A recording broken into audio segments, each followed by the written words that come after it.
Everlast.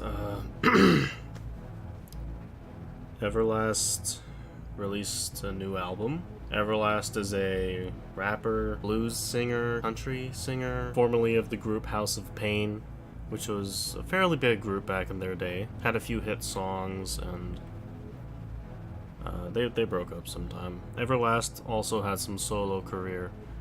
Pretty much most of the members, if not all the members of House of Pain, had successful solo careers. DJ Lethal, I know, was one of them.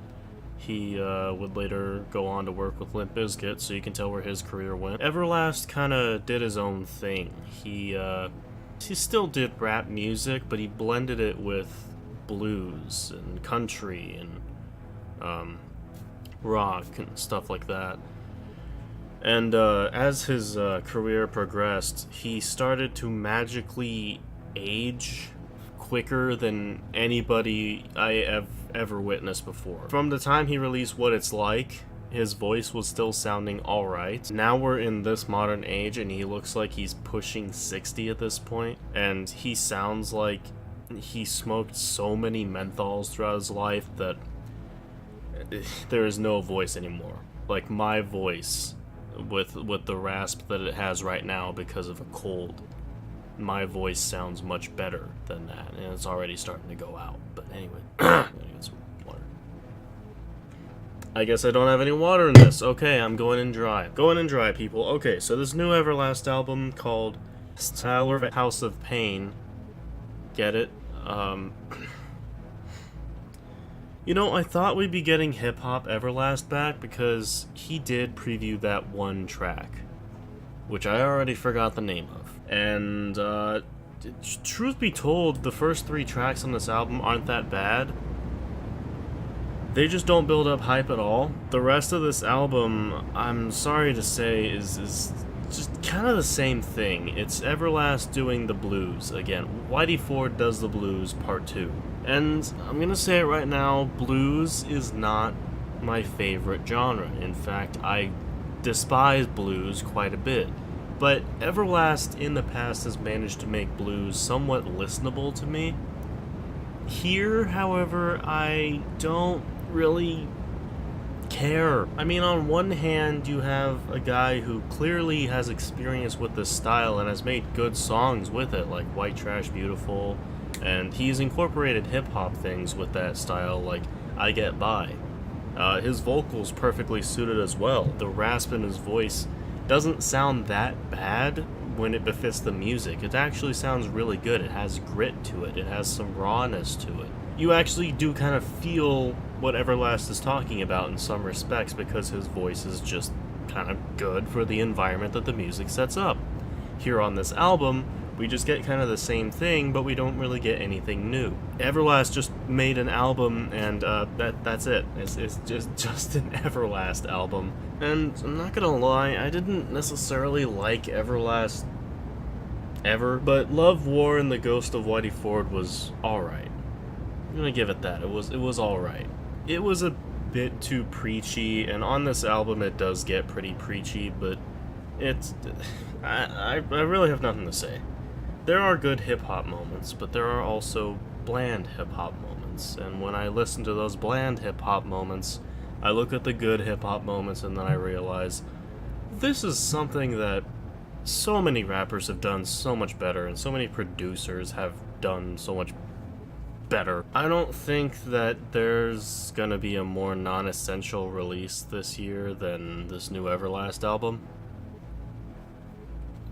But, if you're a fan of the genres that I describe, hip-hop, blues, or country rap, and I don't mean Kid Rock country rap, it's not that type of stuff. It's actually, like, kind of soulful graveliness. If you like that, then I guess you can check out this Everlast album right here, but I got nothing. It's an album. Now, there's another album that I wanted to talk about, which was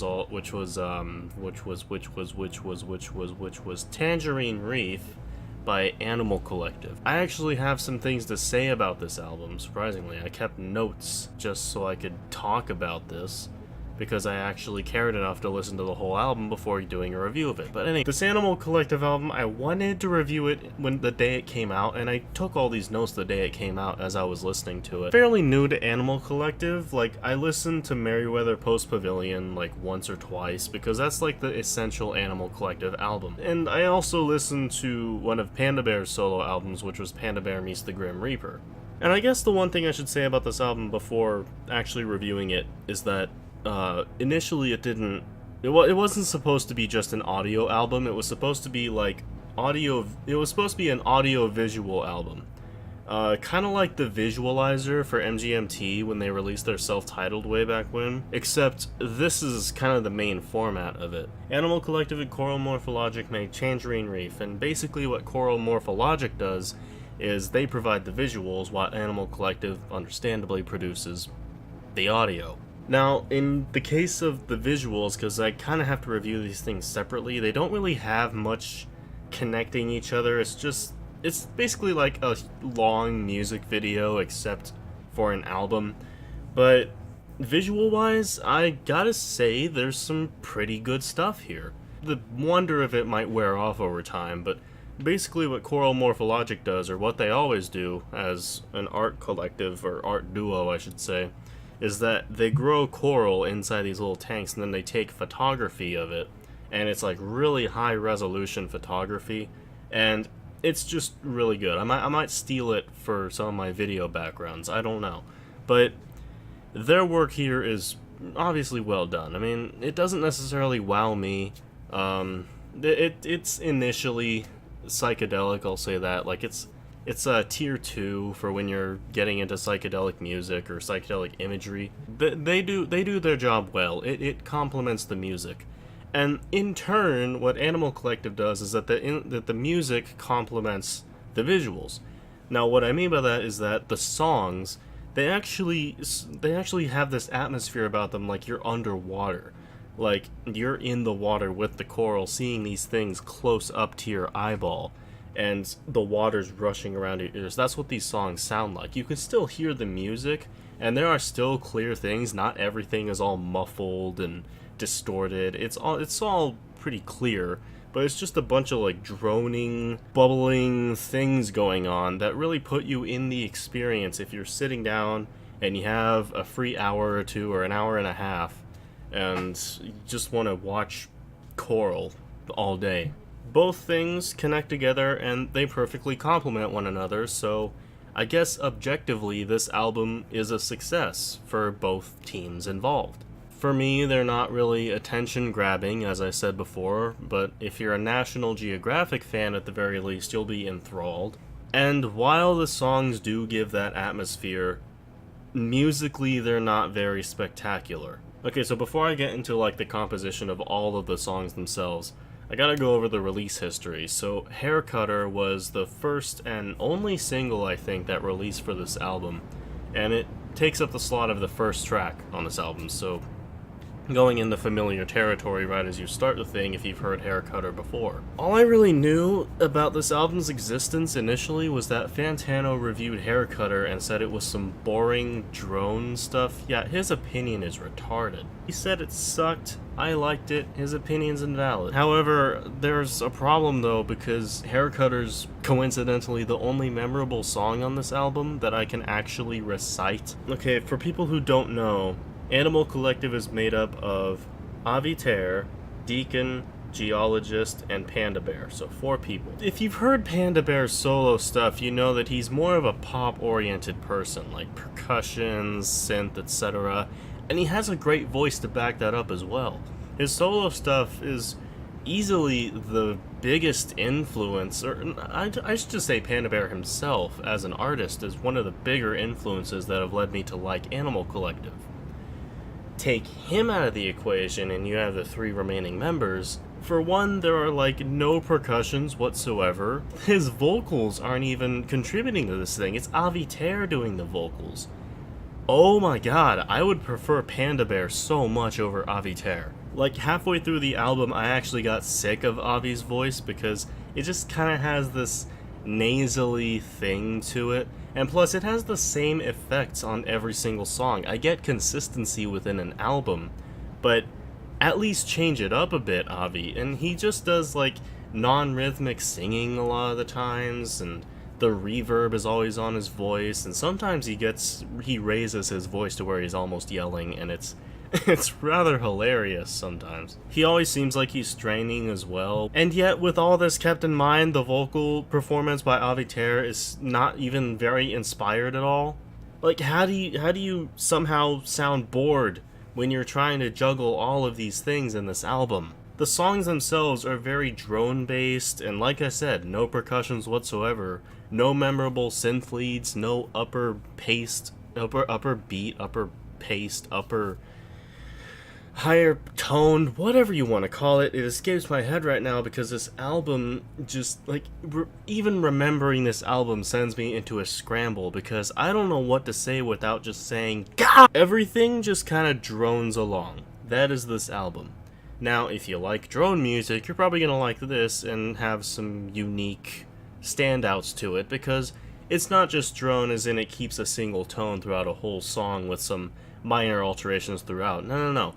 There are key changes, and there are tone changes, and there are melody changes, and etc. And the vocals are they're a thing, but in terms of drone music, this is actually decent. It's pretty good. However, I am not a fan of drone music. Drone music to me is just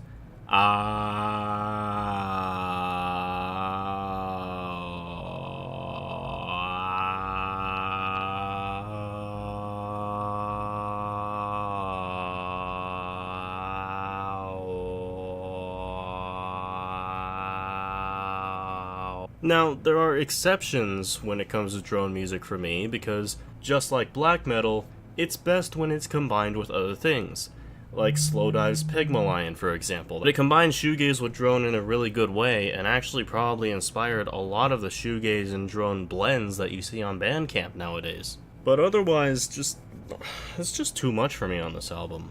The only track that I actually needed to write down the title for, because it has a somewhat memorable ending, apparently, because by the time I've gotten to recording this thing, I've forgotten what the ending was, and I only know the first track. Apparently, it's titled Best of Times, in parentheses, Worst of All. From what I read, it has a slightly haunting ending. Of course, though, it doesn't really feel that important. That's probably why I forgot it in the days after listening to this album. I don't know. Musically, it's just boring. It's just like the Everlast album. I'm sorry. There could have been some interesting things pulled off here, and like I said, visuals and audio, they perfectly collaborate with each other, but it's just not holding that much appeal for me. Now, this is a great album for an Off the Air segment, because Panda Bear was coincidentally also on Off the Air in the episode titled Holes. But anyways, people are saying, oh, this is an environmental album. What part of this album actually made you think that this was an environmental message? And I don't say that because I'm in general disbelief, or I'm like, oh, there's no environmental message to this. I actually want to know where in this album Avi Ter actually says, we gotta save the coral. We gotta save the environment, guys. The EPA is run by somebody who hates the EPA. It makes me think that, like, half the Animal Collective fans who defend this album are, kinda talking out their butts. Okay, overall, it's not a boring experience if you're doing something productive, like, I don't know, graphic design, editing, sleeping. But otherwise, if you're like me and you want an actual, like, memorable experience or just some general enjoyment when listening to an album that's not in the background, gonna be boring as fuck. Like I said, there are ideas behind this and the skill to back them up, but they were missing the one member that probably made Animal Collective the most interesting, in my opinion. To me, Animal Collective have just kind of turned the way of the Flaming Lips on this album, just kind of sacrificing a lot of what made them interesting. People are saying they went back to their old roots. I don't know what the heck they're talking about, but again, I'm new to Animal Collective. Maybe this is their thing. Maybe making boring drone music was Animal Collective's shtick back then. But at least in the Flaming Lips case, they still made an album that I enjoy. Animal Collective, however, have sacrificed a lot, and yet they haven't made anything really interesting with it. What I will say is that fans will really like this, and no doubt a lot of their fans do. Besides the ones that complain about Panda Bear. Okay, so, that's it. I really have nothing else to say. Happy times, happy yay, happy Halloween, maybe? I don't know. Yeah, I'm gonna kill my